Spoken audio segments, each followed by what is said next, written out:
திருநெல்வேலி கிழக்கு மாவட்ட காங்கிரஸ் கட்சியின் தலைவராக பொறுப்பு வகிப்பவர் KPK ஜெயக்குமார். இவர் அண்மையில் நடந்து முடிந்த நாடாளுமன்ற தேர்தலில் காங்கிரஸ் வேட்பாளருக்கு ஆதரவாக தீவிரமாக பிரச்சாரம் செய்து வந்தார். இந்த நிலையில் ஜெயக்குமாரை கடந்த 2 நாட்களாக காணவில்லை என அவருடைய மகன் உவரி காவல் நிலையத்தில் புகார் கொடுத்து வந்தார். அதன்படி காவல் நிலையத்தில் அளிக்கப்பட்டுள்ள புகார் மனுவில் கடந்த 2ஆம் தேதி இரவு 7 மணிக்கு வீட்டிலிருந்து தனது தந்தை ஜெயக்குமார் வெளியில் சென்ற நிலையில் 2 நாட்கள் ஆகியும் இன்னும் வீடு திரும்பவில்லை. காணாமல் போன அந்த தந்தையை கண்டுபிடித்து தருமாறு அந்த மனுவில் குறிப்பிட்டிருந்தார்.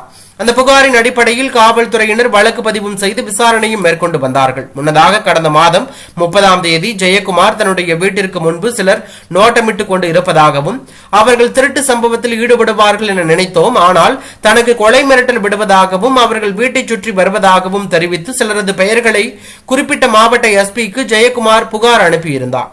இந்நிலையில் ஜெயக்குமாரை 2 நாட்களாக காணவில்லை என அவருடைய மகன் காவல் நிலையத்தில் புகார் அளித்திருந்தது பெரும் பரபரப்பையும் அதிர்ச்சியையும் ஏற்படுத்தி வந்தது. இந்நிலையில்தான் ஜெயக்குமார் தன்சிங்கின் உடல் உபரி அருகே கரைசுரத்த புதூரில் உள்ள தோட்டம் ஒன்றில் எரிந்த நிலையில் இருந்து மீட்கப்பட்டுள்ளதாக தகவல் வெளியாகி பரபரப்பை ஏற்படுத்தி உள்ளது.